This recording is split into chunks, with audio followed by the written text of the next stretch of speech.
Recording in progress.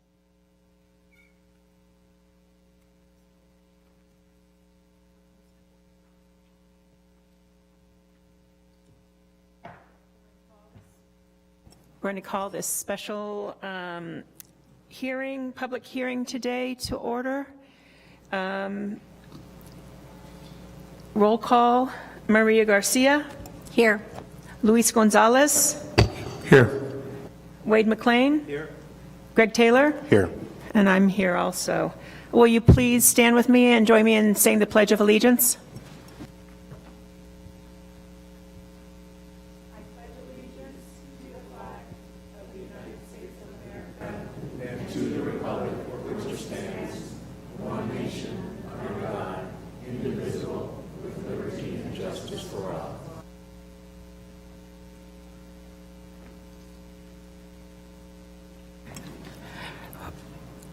I'm going to read a land acknowledgement.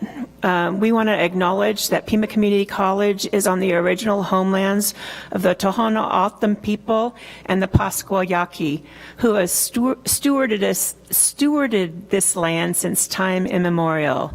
The practice of acknowledging the land of these sovereign nations brings to the forefront their enduring connection to this land, regardless of historical and current colonization practices. Let's also acknowledge that we all benefit from these lands on which we work and learn.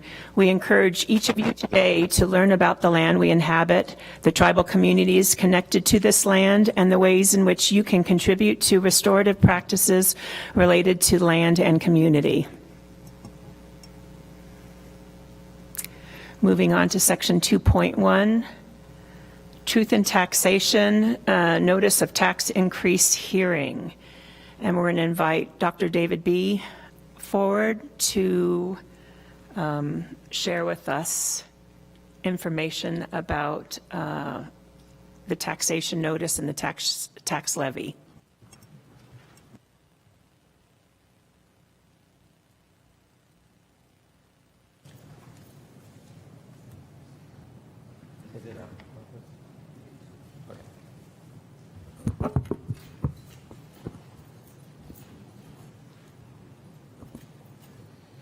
Good evening, Chairperson Rial, members of the board, Chancellor Lambert, colleagues and guests.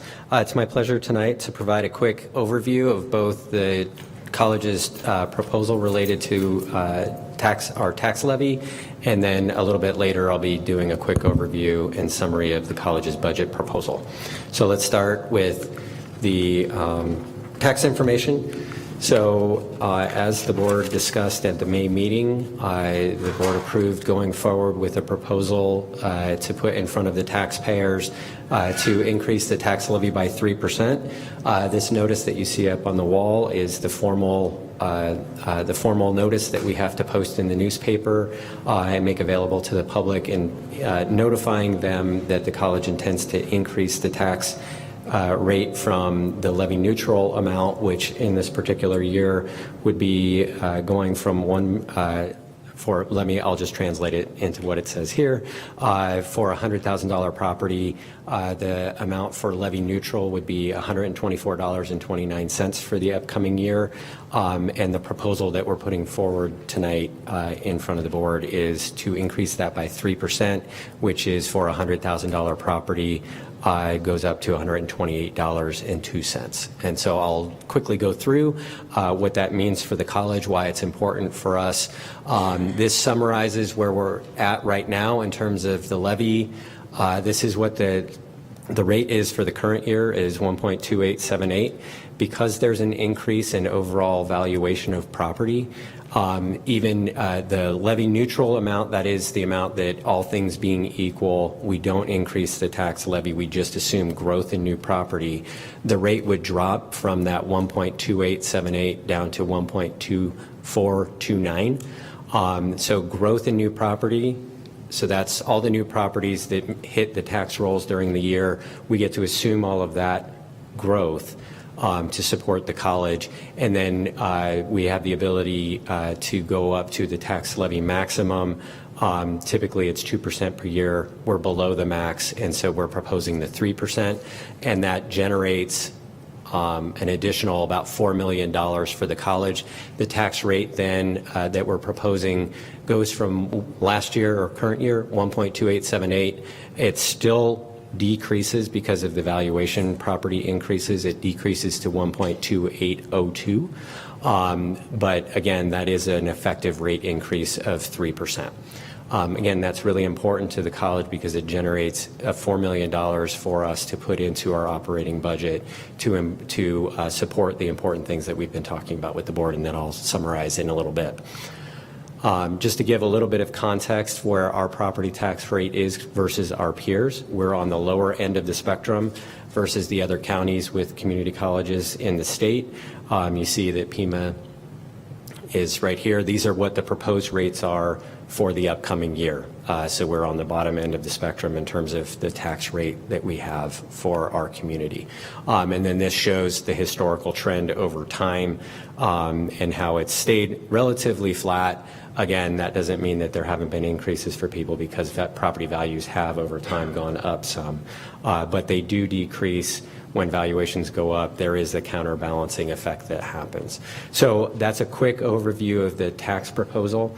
I'll stop there and ask if the board has any questions. Again, I'll summarize sort of why that's important for our budget in the budget proposal, but I can assure you that the $4 million is critically important for the college to support its operations going forward, as we've discussed with the board in previous meetings.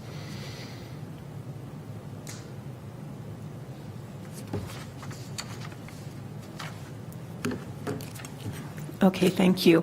I was supposed to read a statement, and so I'm going to do it now. It's a little backwards, but during the 1996 legislative session, Arizona Revised Statute 15-1461.01 was passed with the intention to increase public awareness of property taxes. In compliance with this statute, a Truth in Taxation notice was published in the Arizona Daily Star on May 30th and on June 6th of 2023. In compliance with the same statute, Pima County Community College District is holding this hearing on its intent to raise primary property taxes on existing property.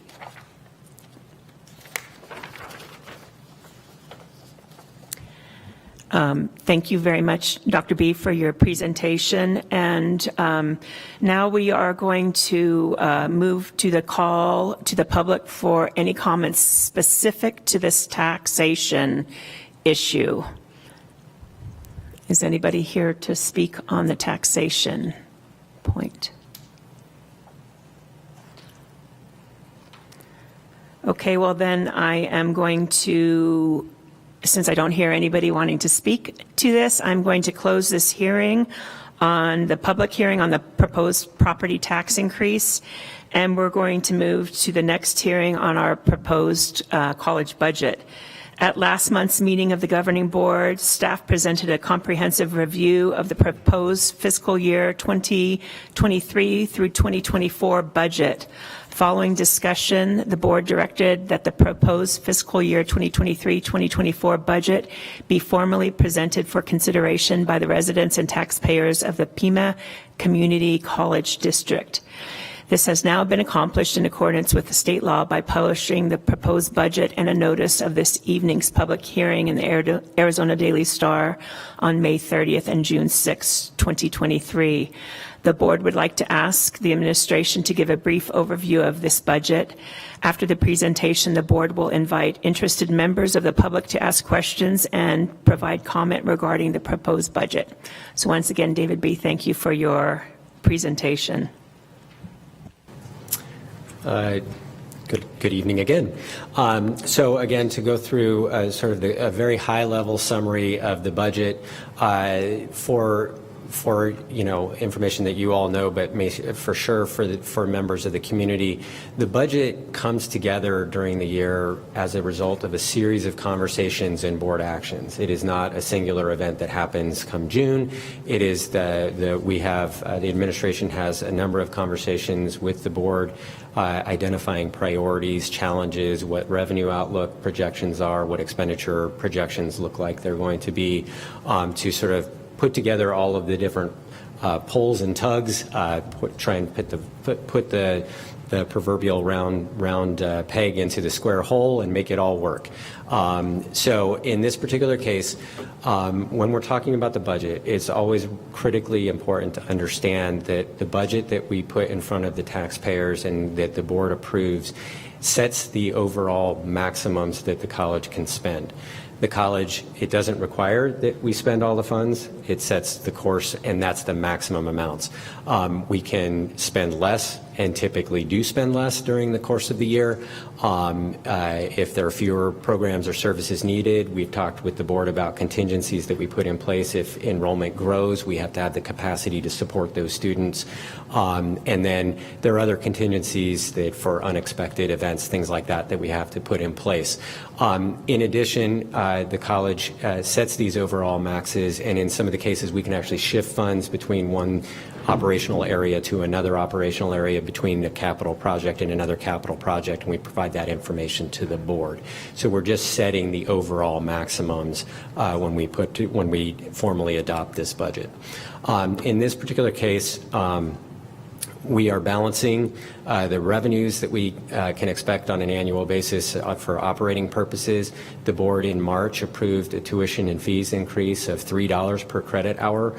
We're trying to balance the college's operational expenses between the revenue sources that we have. So it's a balance between the tuition and fees revenue that we get, along with the property tax revenue that we can get, along with any state aid that we get, which is minimal typically and has been historically has been very limited in the past, sales tax income, and other investment income. So it's a balancing of all those revenues, and again, we track those revenues on an annual basis. We have metrics to sort of say, proportionately is tuition remaining about the same proportional level of the overall operating budget historically.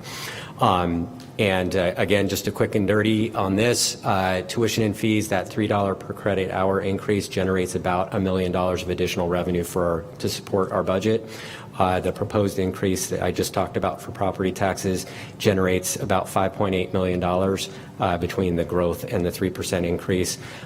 State aid, we did receive aid at least on a one-time basis this year, very late in the budget process.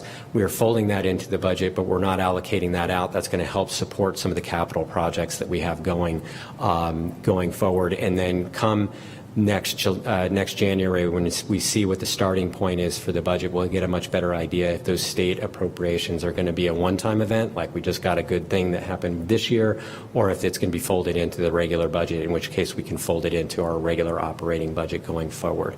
And then Proposition 207, as I've talked with the board, increased revenues from Prop 207. That's the Smart and Safe Arizona, the legalized marijuana proceeds that get trickled down through education into some of the community colleges, or to the community colleges, and then investment earnings are going up a little bit this year. In terms of expenditure priorities, salaries and wages, we've set aside approximately $6.7 million to do salary increases that we've talked about with the board. That is 1 year of additional experience for folks, making changes to the proposal is actually on the agenda for later. So I'm sort of going to repeat myself if you guys have me come up later, but it's 1 year of additional experience, a minimum increase of $2,000 for each regular employee. The faculty schedule has been revised with the working with AERC reps, with faculty reps, to restructure the faculty schedule and address some of the concerns that came out of the class comp study this last year. We have come with, I think, a pretty good proposal on that, and then some changes to cover for employee benefits costs for health, to cover the cost increases for that, so that we don't push that cost increase to our employees, and then to increase wages, some temporary wages for interpreters and for tutors. So we've talked with the board about that. I'm just restating it for those in the community. The biggest part of the budget, and what sticks out quite a bit, is the continuing investment into building our centers of excellence. So there's a large capital investment coming, finishing up the revenue bonds that we issued a number of years ago, and then using college reserves to pay for some of those projects as we go forward. So if you look, when we show the overall budget, a large part of the budget is capital investment. That makes our expenditures as a whole look large, particularly when you look in terms of our number of students who we're serving. So you see on the state forms, it has the expenditures per student. Those numbers are much higher than we would prefer, but that's partly because we're putting a major investment in our infrastructure, and it's trickling through, and it shows up that way. But as we have discussed, we're going to have to monitor that going forward. And then obviously, moving into having money to make sure that we make progress on our strategic plan and Chancellor goal initiatives. So again, and I'm going to really wrap it up here in like a minute. Overall, there's a slight increase to the all funds budget. Again, you see large parts for college equity. That's the use of fund balance and reserves that we have on hand, again, setting aside those funds for those major capital projects. And then on the expenditure side, you see the major investment in capital here. It is decreasing from last year to this coming year, and that will continue to happen as we finish up those projects. But that's why the budget is quite large in comparison to just what our normal operating budget would be.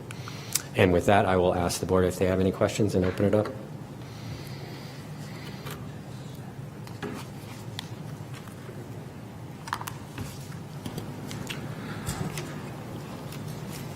One question, maybe you can clarify it, about the $2 million that the state aid, I think it came very late. That hasn't been decided in reference to what is going to be utilized? Right, so we haven't changed the budget to reflect that. So we didn't just turn around and say, we're going to spend that money in this way. But because the budget is spending down reserve balances, essentially what it's going to mean is we're going to deficit spend less because we will get that $2 million from the state. So we'll be able to use it. The money will come in.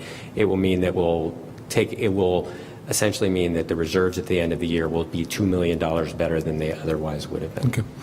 I just want to make just a comment. I think even what we have tonight, I think it's very critical and very important that we also look at whatever, especially with that late money coming in, utilize it at the best avenue, especially with our community, but more important with our students as well too. But it's up to the board to decide on that, what we can do on that. Thank you.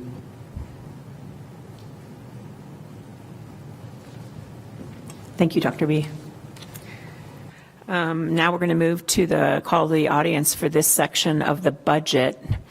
So I see a sign that there is nobody who has signed a comment card to speak to the board about the budget. So we are going to close this public hearing. We're going to take a 1-minute recess, so don't get up because it's going to be very quick, and then we're going to come back and vote on this. Okay, so 1-minute recess.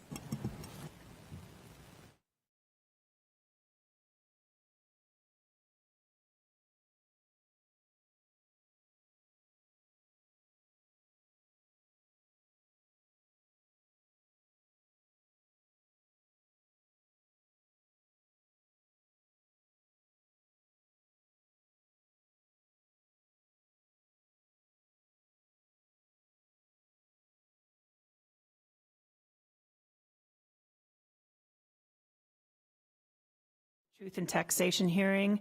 Do I have a motion to approve Pima County Community College District's property tax rates and levies for fiscal year 2024? So moved. Is there a second?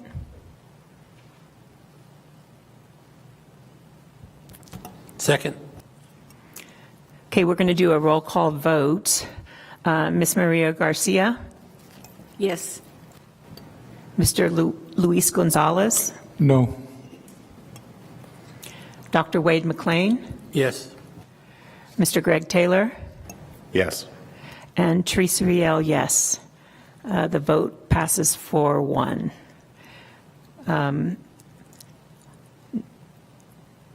Having met the requirements prescribed by state law for the review of the college proposed budget, do I have a motion to approve the proposed budget for the Pima County Community College District for the fiscal year July 1st, 2023 through July 30th, 2024? So moved. Second.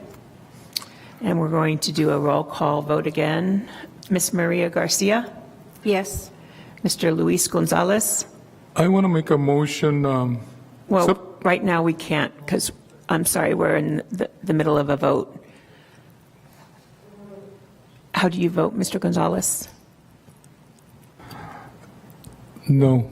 Okay, thank you. Dr. Wade McLean? Yes. Mr. Greg Taylor? Yes. And Teresa Riel, yes. The vote passes 4-1. At this point, we are going to adjourn this special meeting, and we're going to have a brief recess, another 1-minute recess. Thank you.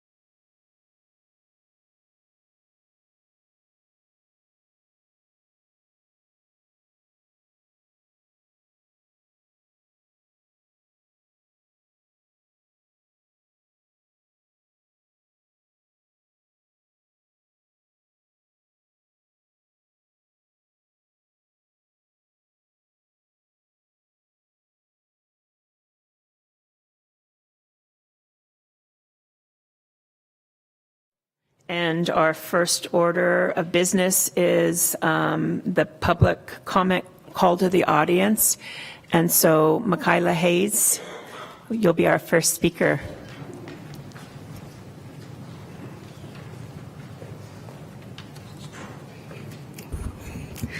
Good evening, board members, Chancellor, colleagues, and guests. Chancellor's not here, but good evening wherever he is. My name is Michaela Hayes, math faculty, PCCA president, and AERC co-chair. I want to start by thanking Dr. B for working with myself and other AERC faculty on the faculty salary schedule. I'm happy to say I believe the collaborative effort this past semester has led to a better faculty pay structure, and wanted to let the board know this is something we are supportive of. I also want to thank Aida and HR for meeting with me and working out details that allowed the team to reach more informed decisions. This was not a small amount of work, but the results were worth it. We still have work to do on some other faculty pay priorities, and I look forward to collaborative work through the AERC to ensure we can offer competitive salaries to hire and retain faculty we need in hard-to-hire areas and other areas with high market rate competition that aren't represented well on the current schedule. Switching gears a bit, I've made note of a few things I'd like to ask the board to keep in mind as you choose the upcoming acting chancellor and interim chancellor to lead the institution in the coming year or longer. Forefront on my mind is the HLC visit that PCC has coming fall 2024. It's crucial that the college spend the time between now and then focusing on building strong justification and evidence for the work we're doing as an institution. We need someone in this interim role that has a working understanding of the HLC, as well as a good idea of what may be lacking that needs attention within the institution to ensure that we have the best possible result from our evaluation. Support and guidance from the top leader of the institution will be key. Also, the interim chancellor will need to not only continue the relationships that Chancellor Lambert has created with the external community, but will need to be able to build trust and morale internally, particularly during this time of transition. This will require someone skilled in collaboration and communication, both internally as well as to the governing board, and someone who can give large-scale context while communicating complex concepts in concise and clear manners. Internally, I would hope that whoever is chosen for the role would be able to analyze and strengthen our systems and structures that we have so that when we hire a long-term chancellor, they have a stronger college to build upon. This could include understanding leadership structures that may lead to silos of information, key vacancies we need to focus on filling, balancing budget constraints with competing interests, as well as understanding and addressing the mental health tolls that our students and employees are facing, finding ways to cultivate a supportive environment that would help relieve concerns like overwhelm and burnout. Stronger internal systems could help us to better serve our community, employees, and most importantly, our students. I thank the board for obviously considering this large decision seriously and carefully, and I look forward to the future of PCC and the community. Thank you. Thanks, Michaela. Next, Richard Hernandez.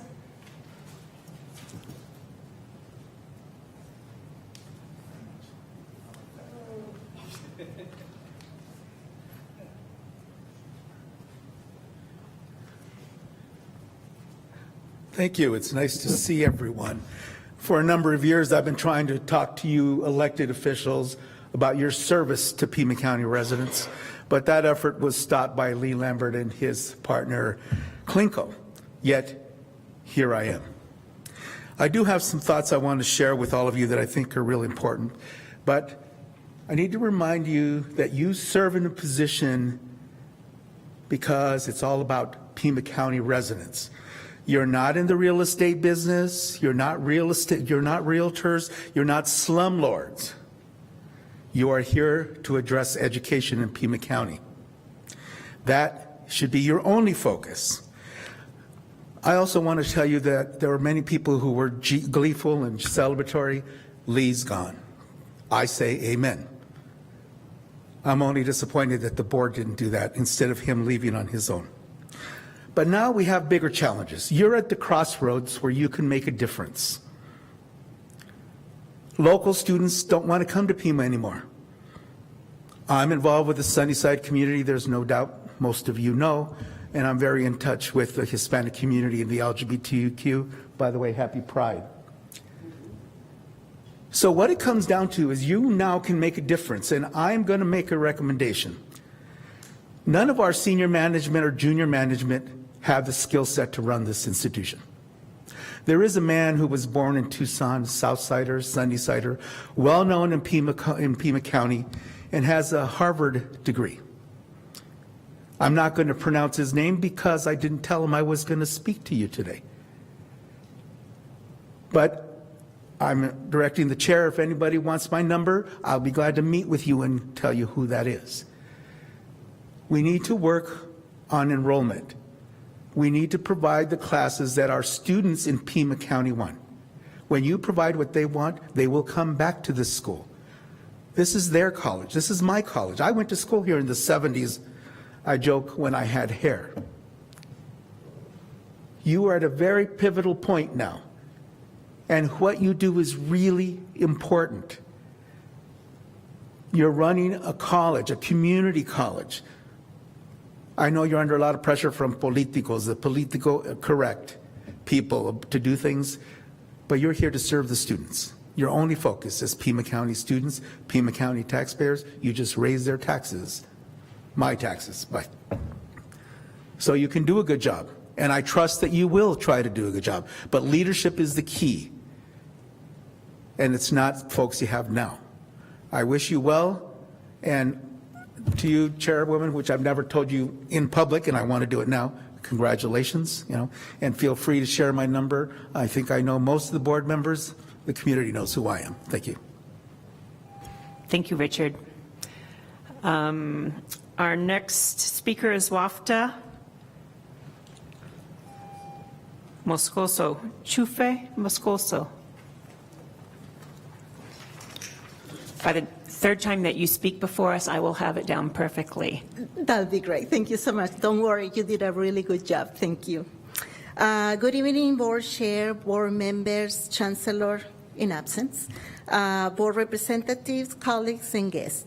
Again, my name is Watfa Chufe Moscoso. I am the Director of Environmental Health and Safety, currently on a temporary position within Facilities Business Office as a result of my 88 accommodations. Tonight, I would like to talk to you about BP 11.03, which is Environmental Health and Safety. It is, I believe it is under the consent agenda for minor changes. Because I haven't been part of the environmental health and safety while on leave, I just wanted to bring a couple issues that I believe should be addressed regarding The first red line item where specific titles of the occupational safety and health standards, 29 CFR 1910 and 29, which is for general industry, which covers certain positions within the college, and 29 CFR 1926, which covers mostly facilities employees, BCT employees as part of construction. So perhaps because I'm not in my role, I couldn't bring this up to my supervisor or legal. But I wanted to make sure that as you are taking a vote on that, that perhaps you ask for clarification as of why that information was removed. Those are specific titles that are required to provide information to people to know where to look for and what to look for. Per se, 29 CFR 19 is meaningless. It doesn't say anything. There's a lot of items that come up as somebody's looking up, including some financial regulations. It needs to have the extension 10 and 26 in order to have the meaning that it was intended to. The second item is item number 4 of the board policy. This is a new item that is being included, which is part of the custodial services that were added to environmental health and safety in 2016. I learned environmental health and safety is losing a key position that was responsible for maintaining these. This is a very critical contract that the college has. Is 2.8 million. As a result of losing that position, I believe that it would be detriment for the department to maintain this contract under our supervision. I know I ran out of time, but those are 2 items that I would like you to consider before you approve this board policy. I believe it would need additional review before it's ready. Thank you. Thank you for your information for us. We appreciate that. And our last speaker is Byron Howard.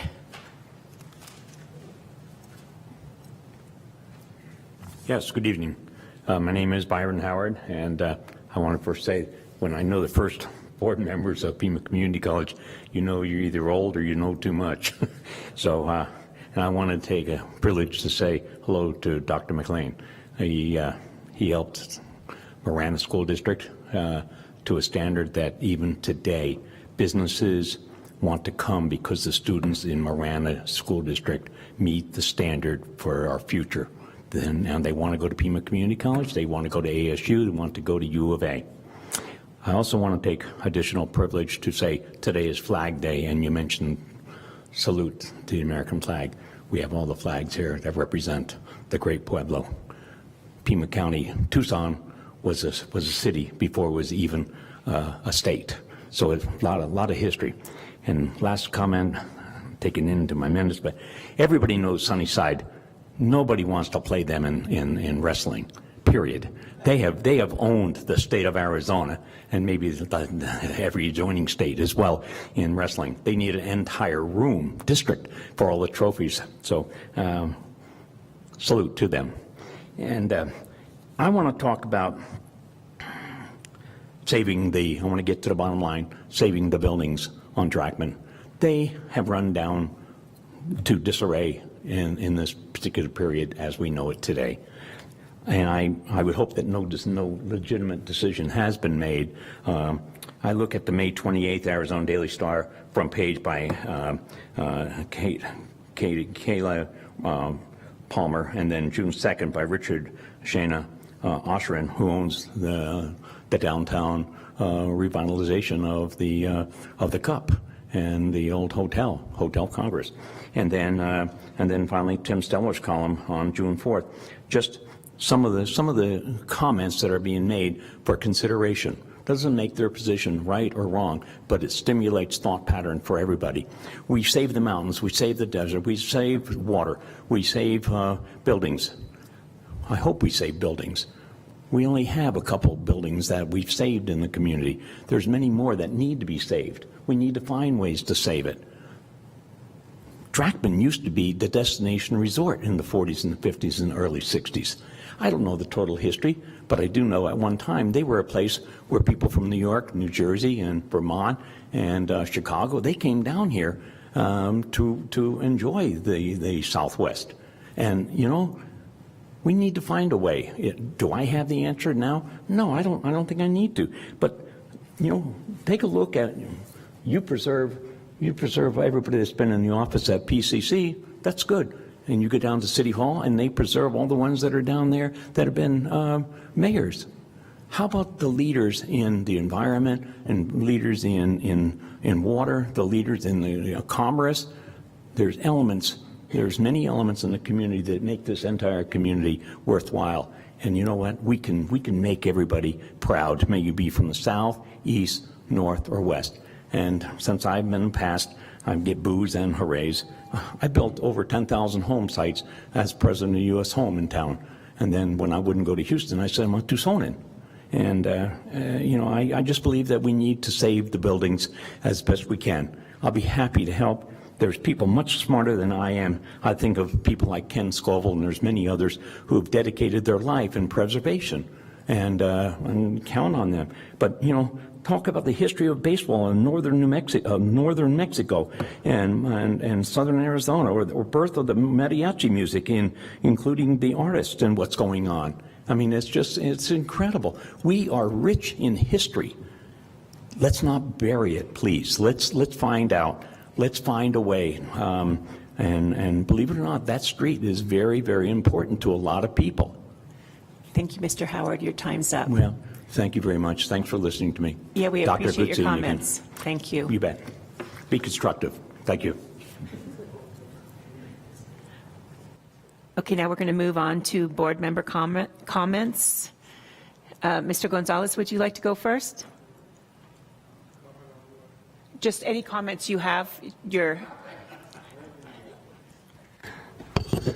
Well, first of all, I just want to say thank you for coming.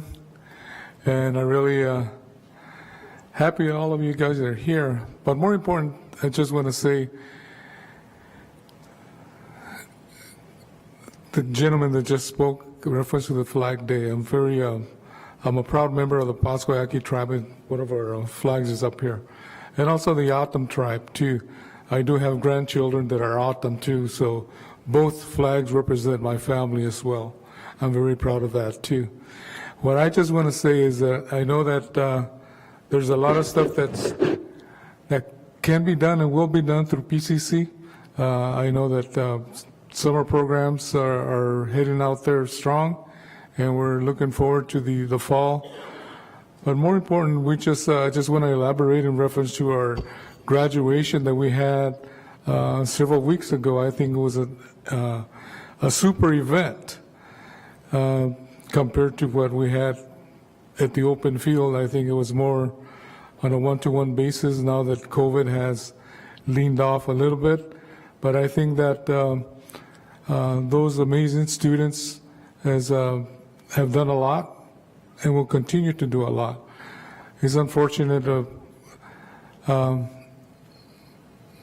When I came in a while ago at 1 o'clock, there was a sign that says PCCs will destroy history.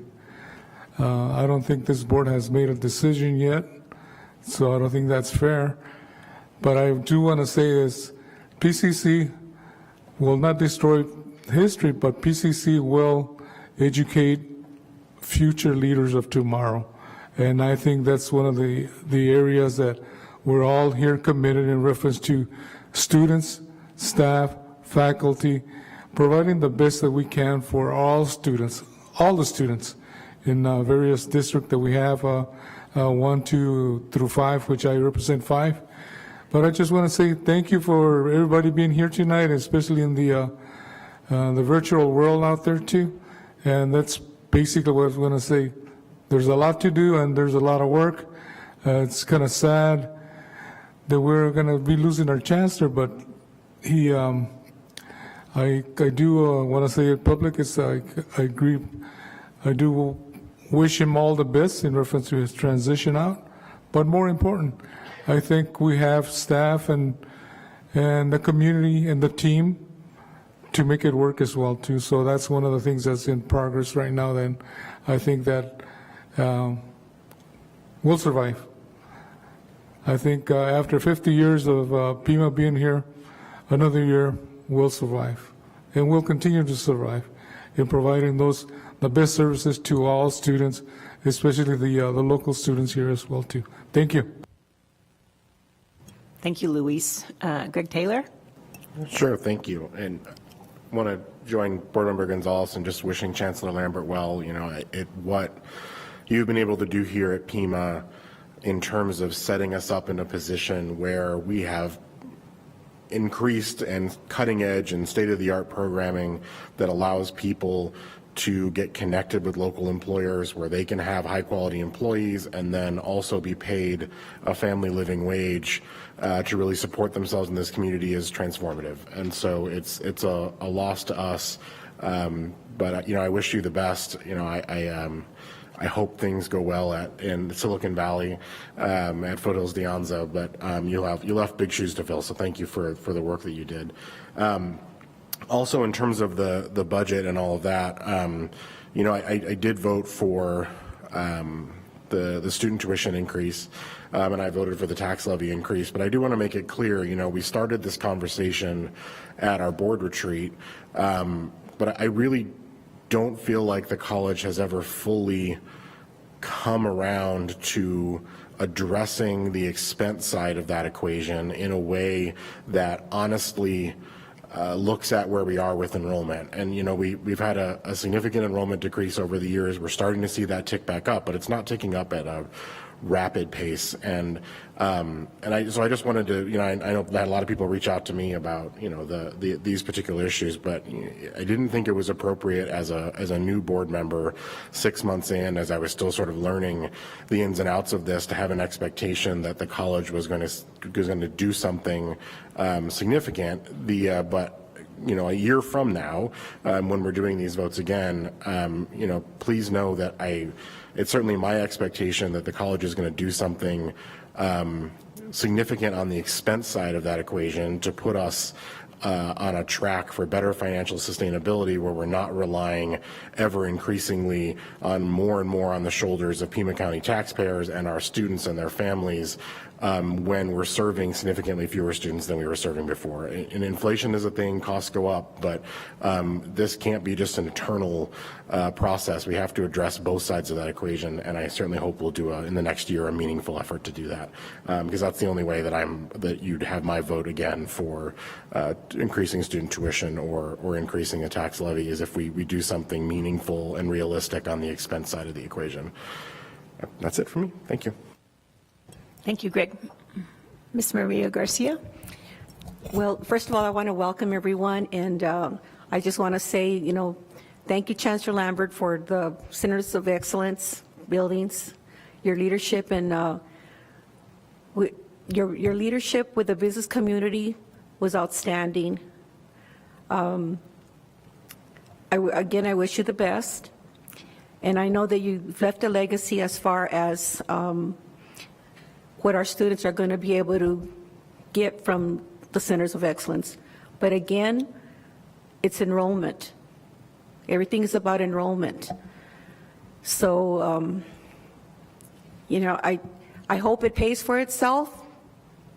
You know, I see the buildings, and I know it's a great concept, but, you know, we all need to advocate for student enrollment. And then the last part is that it is so wonderful to attend graduation. It is like the highlight of the year. Thank you, faculty. Thank you for, you know, for your commitment to train these students, to teach them. I know it's a gift of love. You know, I know that your students become your children. And thank you, graduates. Thank you, for the students that did enroll of all ages. It's just wonderful. It's just such a wonderful experience. And then, of course, also I got to attend the veterans graduation, which was really great. And with that, you know, I ran for the board because I really wanted to serve my community and represent them. You know, I think approximately 57% of the population is Hispanics, and a lot of them are underserved. I don't think people realize how difficult it is for some of them to come to school, to be fed. So please understand that my decisions on budgets, my decisions on trying to advocate for the students, I think projects are wonderful. Hotels are, you know, they're beautiful, but we're here to serve the students. And that's our primary, our foremost importance that we need to focus on. And if anybody has any extra money that they would like to donate or else move these things, great. I appreciate it. Thank you. Thank you, Maria. Dr. Wade McLean. Well, Lee, I wish you all the best in your journey to Northern California. I expect we'll be seeing you more often here because you're going to like it better here than there. And I won't take it personal that I got put on the board 6 months ago and you quit. So again, I wish you the best. I've sat in the audience the last couple of years at Pima College graduation and watched the dais and the students go up and across and get their diplomas or whatever we gave them. And it's been a long time since I was up close and personal with them. To see their faces, the joy, the adulation, the proud look on their face when they know they've reached a goal, an important goal in their life. So I just want everybody to know that it's a proud time for all of us to see people in this community attain a goal that they worked so hard for and that we were a part of it. So with that, I thank you all for being here, and I'll keep my remarks short. Thanks for the nice words, sir. I'll keep my remarks short because we have a lot to do tonight. Thank you, Wade. It was a great month. I attended 6 different graduation ceremonies here at Pima College. I went to 3 different awards ceremonies. I did a study session here for the hotel ideas, which we are not even going to consider for the next 6 to 8 months. We're going to try to get a committee together to work on that, but we are in a state of change. We need to find a new chancellor, and that activity of finding a new chancellor is going to take most of the board's efforts right now. So we're going to rely on community partners and other people who are interested in the hotels to volunteer for a committee and to figure out what's the best use of those properties. I met Chancellor Lambert at the NAACP luncheon, I think back in October or November last year, and we were speaking, and I told him the reason I was running was about enrollment. That was one of my main concerns. Enrollment has dropped drastically over the years, and he said that they had been working on the centers of excellence and that workforce development because it had been neglected for so long. And I told him very positively, and I truthfully meant this, I said, Chancellor, working together with you next year, we're going to make sure both sides of that house are taken really good care of. So I am sort of frustrated that Chancellor Lee Lambert is leaving, going to California, because he didn't let me have the opportunity to work with him in increasing enrollment. But best of luck to you in California, and you will definitely be missed. All of things, every time we see one of these amazing new buildings, new programs that are out there, we're going to definitely think fondly on you, Lee. So thank you so much for everything you did for us.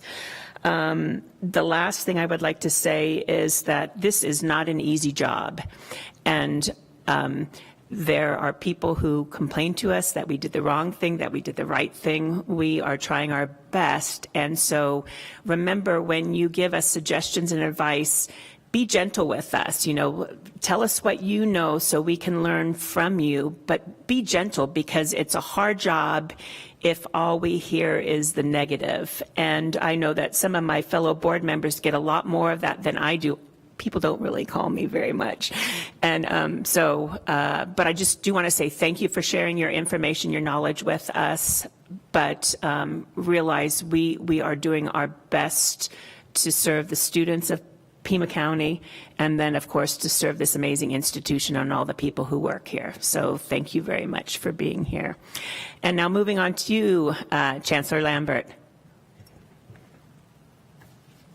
Madam Chair, members of the board, it's my pleasure to be able to introduce Dr. Ian Rourke, who will introduce our mission moment.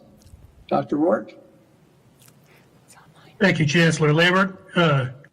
Board Chair Rial, members of the board, Chancellor Lambert, colleagues and guests, have the honor and privilege of introducing our mission moment, which is going to be a video recapping and celebrating the day that many of us in the room were at the downtown campus for the ribbon cutting for the Advanced Manufacturing Building.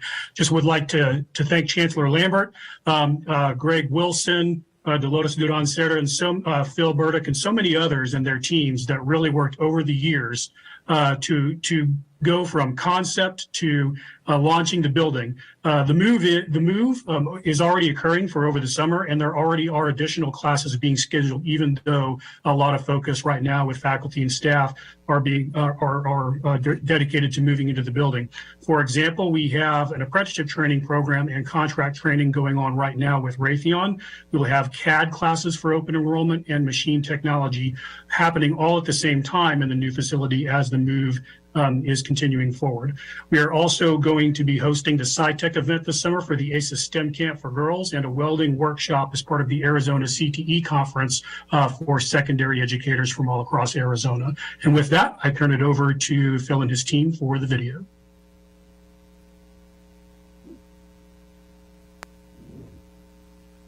Turn the speed down just to make sure, so we'll move it to clear. Testing out his skills in robotics, Alex Phillips is a little envious he wasn't able to learn his trade at Pima Community College's new advanced manufacturing facility. I walked through here, and this is sort of what I would imagine the sort of facilities that like MIT has almost. Phillips, who just graduated with an associate's degree from Pima, joined the excitement at the downtown campus as officials unveiled the $35 million expansion. The new state-of-the-art facility will provide advanced equipment and instruction for students like Phillips who are interested in automated industrial technology, computer-aided design, machining, and welding programs. The three-story institute has impressed Phillips so much that he's considering enrolling again. I'm definitely looking forward to it. I would love to come back eventually, just because it's an incredible facility. I've never seen anything like it before in my life. At the forefront of this years-long project is Pima Chancellor Lee Lambert. His vision is to provide students incredible opportunities you likely won't find at any other college. This is a strong message to the community that your Pima Community College is here to meet your education and training needs so that you can get the good jobs that exist here. I saw potential for this community. I knew we could do a lot more. And now look at it, right? Here we are. And this is the crown jewel of that vision. And looking with eyes wide open are local employers like Mark Gaspers from the Boeing Company, who will have the cream of the crop, hand-selecting Pima students to build their technology. I'm super proud to be partnered with the Chancellor, Vice Chancellor, Director Cueva, in understanding that we need to move at the speed of business, but to do so in a facility as bright and as beautiful as this advanced manufacturing building is, it makes us happy to come together with our students to show that manufacturing in this next century is a bright new future. For Alex Phillips, enrolling in more classes might just be what he needs to land the perfect career. Here you get a taste for all of them: electrical, mechanical, hydraulic, automation engineering. So once you have the degree, you can sort of go where you want. That's my personal plan, is to go back to school for that specific discipline and get an engineering degree in that.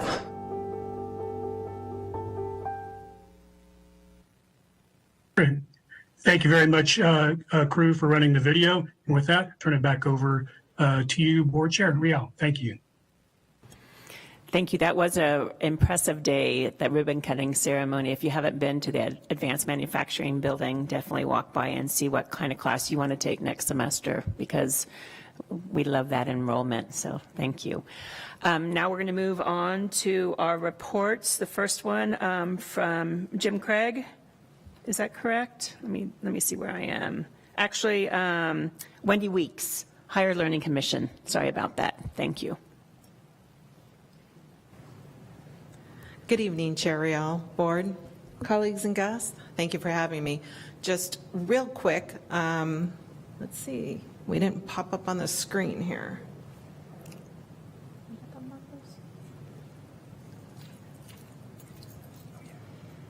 Thanks. Thank you, Marcos. All right, so this is just going to be very brief, high overview. And now I can't even work the equipment, so there we go. All right, I'm on. So as most of you are aware, we had some additional location visits over the months of February and April. So we got the report back approximately 10 days ago, and we do have some outstanding concerns that we're going to need to address. So some of the high-level concerns are oversight. This is oversight by Pima College. This is our processes and how we provide oversight to these additional locations. Additional locations can be a variety of things. Sometimes they're dual enrollment, sometimes they're not. Student learning outcomes, we are lacking data and assessment at our additional locations. We're going to have to work on that. It's a deficit we've seen and heard before in our previous assurance arguments and our replies back. So this is kind of an area we've already been dinged on. Equipment at our additional locations. They have discovered there is equipment there that is out of date, doesn't work, and so they are looking to Pima to provide some of this equipment to the additional locations because they're Pima's programs. They don't belong to the additional locations. So those are all being worked on. Some of the solutions is we have hired a director of additional locations to put processes and policies in place so that we can have the oversight and the assessment is done. And I know this wasn't expected tonight, but I'm going to out her because she showed up. Our new director is Melissa Stoddart. Thanks, Melissa. Sorry about that. The provost has also put a plan into action, and we are looking at used equipment transfer, which is already being worked on with facilities and some other budgeting and places like that. So we are working on it. Shifting gears here, the town hall meetings, I addressed those last month, but I am pleased encouraging all of you to come to our town hall meetings. They're once a month. They're on various days of the week. So hopefully we've hit a time that everybody can make, even those who teach. They're at rotating campuses. They're 6-hour sessions. You do not need to stay for the 6 hours. You can literally see when Criterion 1 or Criterion 2 or federal compliance will be discussed. They're alternating morning, afternoon, evening. Some are accessible virtually, and those have all been posted. They are in the newsletters. We have sent it out to the board, and it will very soon be posted. I believe there is a website going up for a web page for what's going on with the HLC. The first one is August 28th at downtown campus. One more, and it's a switch again. Due dates for initial drafts of the HLC, the assurance argument, and these are drafts only. These are not final products. But we're getting the drafts together so we can get input from people. When we go out and talk at these town halls, we're going to gather input. Hopefully there's people out there who have evidence we're not even aware of. So these are the due dates for the various criteria. And they are not in order. They're not in order because some of them are more ready to go than others. And so they were assembled in the way that people were ready to have those be presented as drafts. And with that, any questions? Thank you. Thank you, Marcos. So welcome, Melissa Stoddard. We are thrilled you're here. The board thinks that getting our reaffirmation of our accreditation is the most important thing that we as a board and you as a college can do. So thank you for all your help. Wendy, if you would, when you want the board at those meetings, if you would reach out to Andrea and have her put those on our calendar, because I know a lot of us would like to go. We're trying to be really careful that we don't appear like we're meeting as a board other places, so we'll only show 1 or 2 at a time instead of all 5 of us, but we'd love to be there as often as we can. Thank you, Andrea. Okay, now we're moving on to the reports from representatives to the board. The first one is Jim Craig with the administrator report. Good evening, Chair Rial, distinguished board, Chancellor Lambert, PCC, family and friends. I was also going to call out Melissa, but Wendy beat me to it, so congratulations and thank you for being on board to help us. Dana Rose has joined the PCC Dean's team as the new Dean of Arts. Dana previously served as Director of Arts, Chair of Humanities and Fine Arts, and Professor of Art at Florida Southwestern State College. In addition to Dana's work at Florida Southwestern, she has also received several notable awards for her artworks, including a Fulbright Fellowship and Shawinigan School of Painting and Sculpture Residency. And if you haven't had a chance, I recommend you get online and look at some of Dana's art. It's just fabulous. So welcome to the team, Dana. This year's annual fashion show was held at the Leo Ridge Theater at the TCC on Friday, May 19th. The show featured work by emerging designers, students from the technology classes, Goodwill Upcycle Fashion, faculty work, and alumni collection with a special tribute to Janis Joplin. SARCEF provides programs that uniquely prepare students for the future by giving them the tools and support they need to think like scientists and engineers, opening up career opportunities and helping them become informed citizens. This summer, over 200 Tucson students going into 4th through 8th grade will have the opportunity to attend week-long camps for free and learn about the diversity of opportunities in science, technology, engineering, and math. Through a collaboration between SARCEF and Arizona Science Center, locations throughout Tucson, such as Pima Community College's Northwest Campus, will host camps with highlights what they do in STEM. PCC is providing activities from all of our divisions across the college. PCC also has 4 students at Harvard University this summer doing research in quantum computing as part of the NSF HSI grant. Kudos to the Science Division and Dean Emily Halverson in keeping our students plugged into the future of science and computing. The National Security Agency, or NSA, has accepted PCC's detailed and robust application to become a Center for Academic Excellence for our associate's degree in cybersecurity. This is a very distinguished and nationally recognized designation for PCC and for the IT program. Pima has also received an invitation to participate in the prestigious 21st Annual Collegiate Ethics Case Competition hosted by Eller College. This competition draws participants from universities across the nation, and we are honored to be the first community college to be offered this opportunity. 2 participating students and 1 faculty advisor will participate in the competition, to be held October 12th through the 14th. Our collaboration with Eller on the Business 148 course, which now serves as a direct transfer credit for their Management 202, has paved the way for our involvement. The Academic Business Department completed a transfer agreement with U Arizona Norton School of Human Ecology College, Personal and Financial Planning. This is a 2+2 transfer with our A-BUS degree. The Student Business Club received top honors at the annual Leadership Recognition Awards on May 3rd at the downtown campus. The Pima Business Club won all 3 of the college-wide awards, including Organization of the Year, Exemplary Student Leader with Nicole Gil Lopez, and Advisor of the Year with Jane Hall.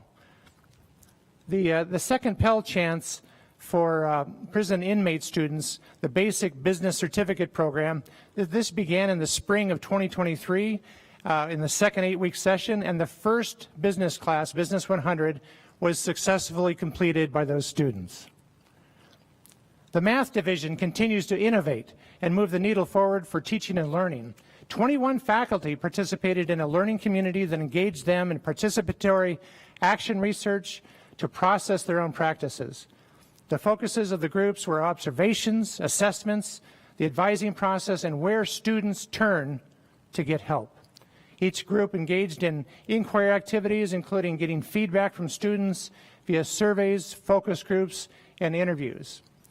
We really acknowledge the Math Division for moving forward so many of these great innovative initiatives in learning. The administration thanks Chancellor Lee Lambert for his leadership over PCC during his tenure. The college and the community have benefited greatly under his guidance. Lee will be greatly missed, and we wish him well and all the best in his new adventure. This concludes my report. Thank you, Jim. And now it's nice to see Erica Martin here. She and I taught at we worked at the East Campus together, not both math, but it's nice to see you, and thank you for doing the staff report. You're very welcome. Thank you, Teresa, and congratulations on the newly elected board members. So good evening, and to the members of the board, Chancellor Lambert, and guests. My name is Erica Martin, and I serve in the officer's role of Secretary for Staff Council. I'm happy to fill in for our board representative as she is on leave, Erika Elias, so I'm filling in for her. So the report is as follows. If you don't mind, I'd like to just reiterate our goals. For Staff Council, our goals are to support staff in the process of continuous improvement for the success of students, promote mutual accountability, respectful interaction, and a supportive, open organizational climate, advocate on behalf of staff on areas of shared concern or interest, participate, assist, and advise in decision-making processes, communicate change, and initiate new endeavors, and finally, to enhance and build community involvement through service. So the staff play a very important role at the college, and we're thankful for Staff Council. More updates. We are currently in the process of electing a Staff Council chair and representatives to fill additional vacancies, which are quickly approaching, so stay tuned for outcomes regarding those elections. Also, Staff Council hosted a robust discussion with college leadership. We are always encouraged by the monthly provost report. We appreciate that. We most recently received updates on security and access from facilities, and questions from staff representatives were addressed thoroughly by facilities leadership. So thank you, facilities. My stylus here. Both human resources and finance supported an inquisitive discussion around proposed salary increases for the fiscal 2024 year. Both departments have graciously responded to all inquiries from staff and staff representatives. Furthermore, information technology continues to demonstrate support for increased cyber safety with the launch of the new IT security awareness training, and continues to encourage all staff to complete the training.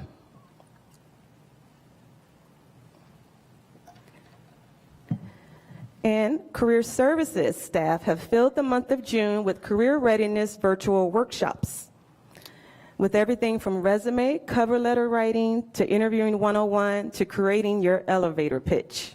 I don't know how many of you have an elevator pitch, but that's the new thing. So you can contact career services at pima.edu if you want to know more about those workshops. And finally, updates regarding Chancellor Lambert's departure have been presented and have presented the sharing of what seems to be warm sentiments by staff.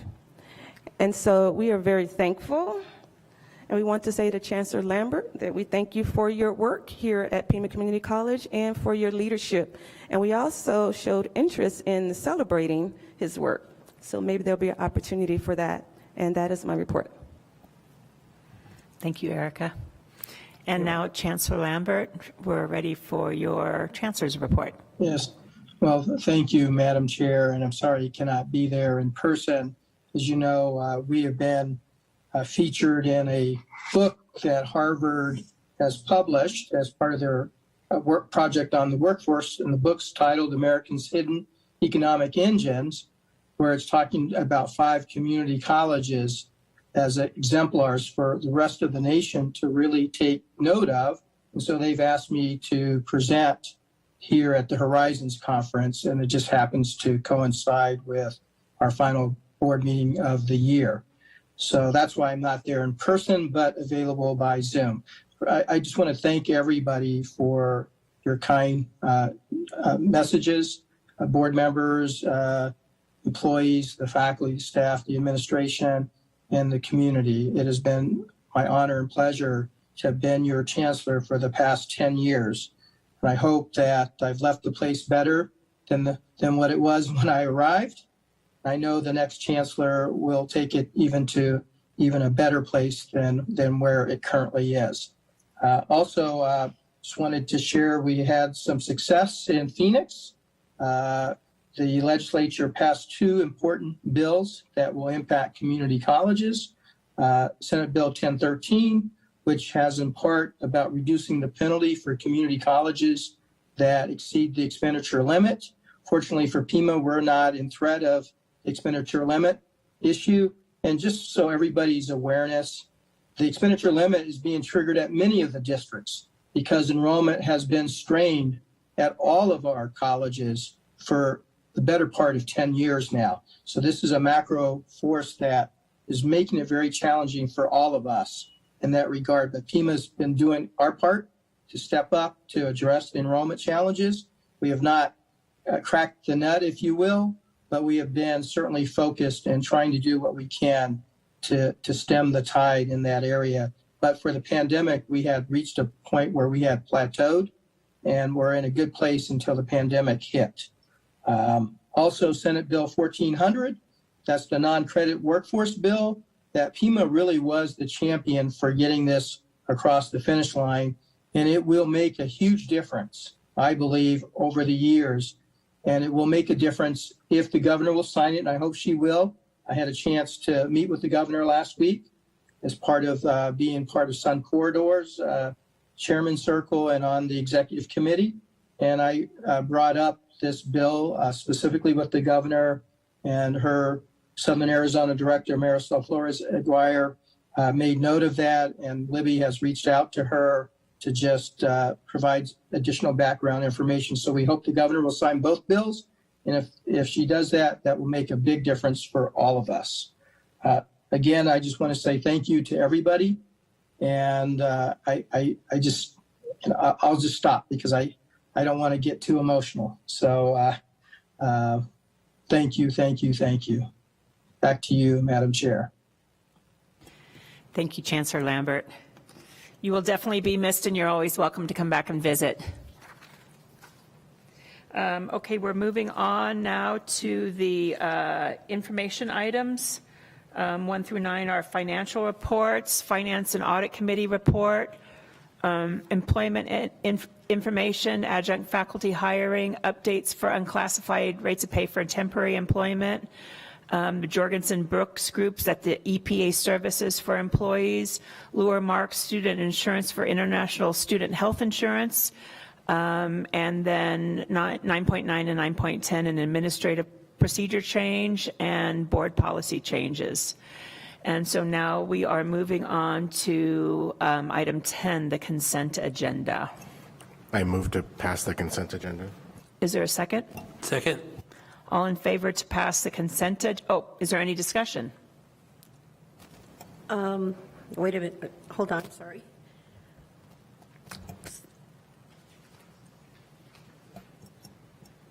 My question is, do we want to pass that one board policy that was discussed earlier?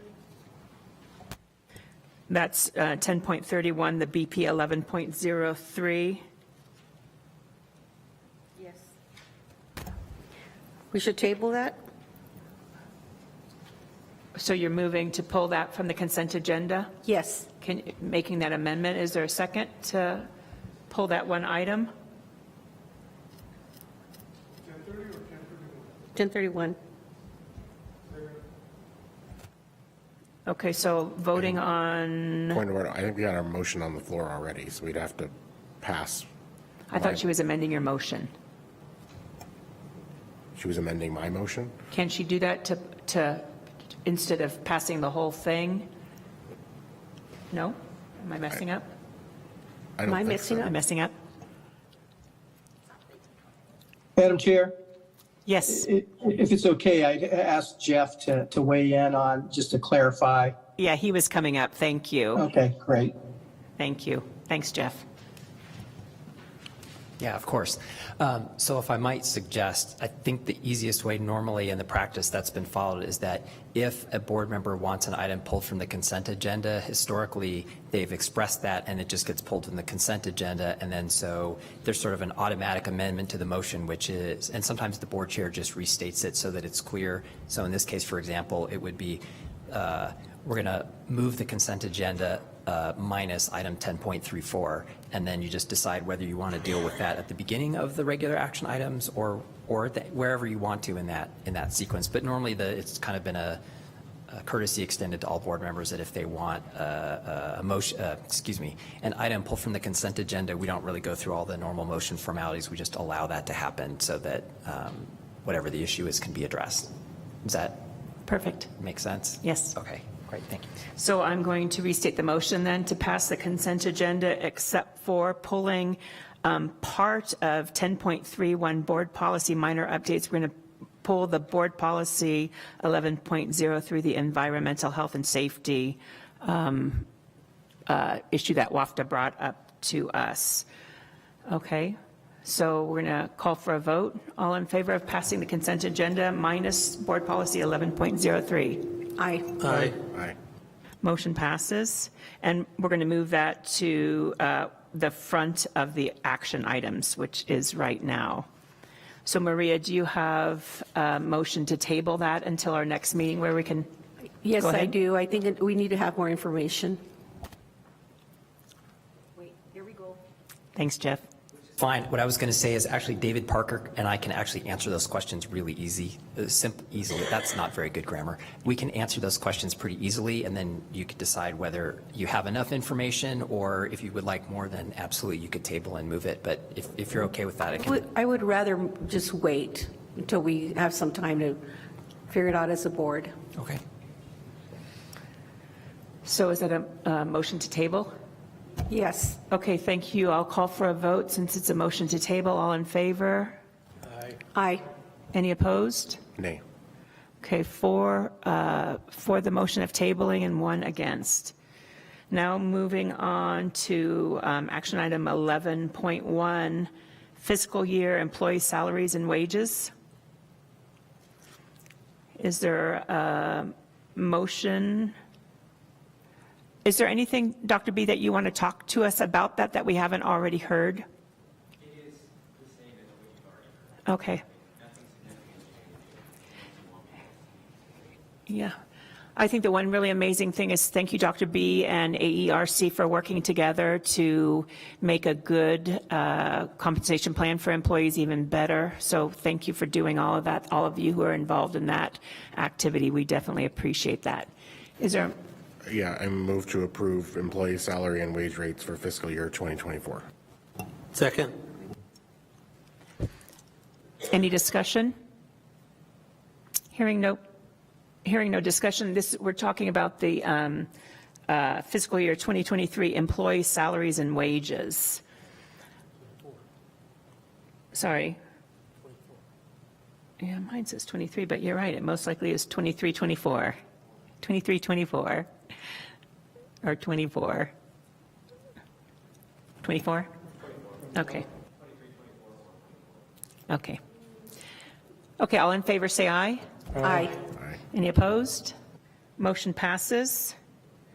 Section 11.2, approval of a sabbatical for the Chancellor. Do I have a motion? So moved. Is there a second? Second. Any discussion? Okay, the motion to approve the sabbatical for the Chancellor for the month of July. All in favor, say aye. Aye. Aye. Any opposed? Opposed? 4 and 1 against. 11.3, the appointment of an acting chancellor. Madam Chair, Yes. this would be filling a position as acting chancellor, which would be for the period of time between the chancellor's leaving and an interim chancellor being hired. We interviewed 2 people this afternoon. I very much enjoyed the time that we had during the interviews discussing with them the future of Pima College. I don't believe we spent enough time talking to them. I'd like to hear more about their thoughts, and on this very important decision, I think we need to take a little bit more time and study it. I'd like additional time with them, therefore I move that we table this item until we can schedule additional time for consideration. Okay, thank you. A motion to table that doesn't have any option for discussion, so we'll take the vote. All in favor of tabling the appointment of the acting chancellor? You need a second. I said, so moved, isn't it? I second it. Okay, sorry about that. I apologize. All in favor, say aye. Aye. Aye. Any opposed? Motion passes 5-0. 11.4, planning for identifying an interim chancellor.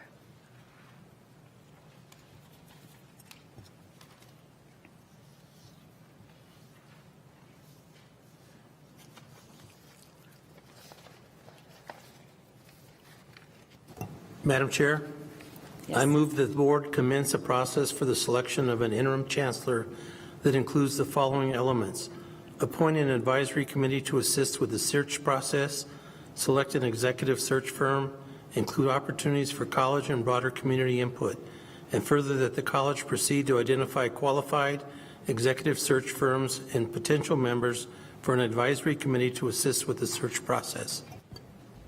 Is there a second? Second. Any discussion? All in favor, say aye. Aye. Aye. Any opposed? Motion passes unanimously. 11.5, planning for a chancellor search. Do I hear a motion? Madam Chair, I move that the board commence a process for the selection of a long-term chancellor that includes the following elements: select an executive search firm, develop criteria for preferred candidates, appoint a selection advisory committee, incorporate opportunities for college and broader community input, establish a communication plan, select a new chancellor, negotiate an employment contract, and that the college proceed to identify qualified executive search firms. Thank you. Do I hear a second? Second. Any discussion? All in favor, say aye. Aye. Any opposed? Motion passes unanimously. Moving on to item 12, requests for future agenda items.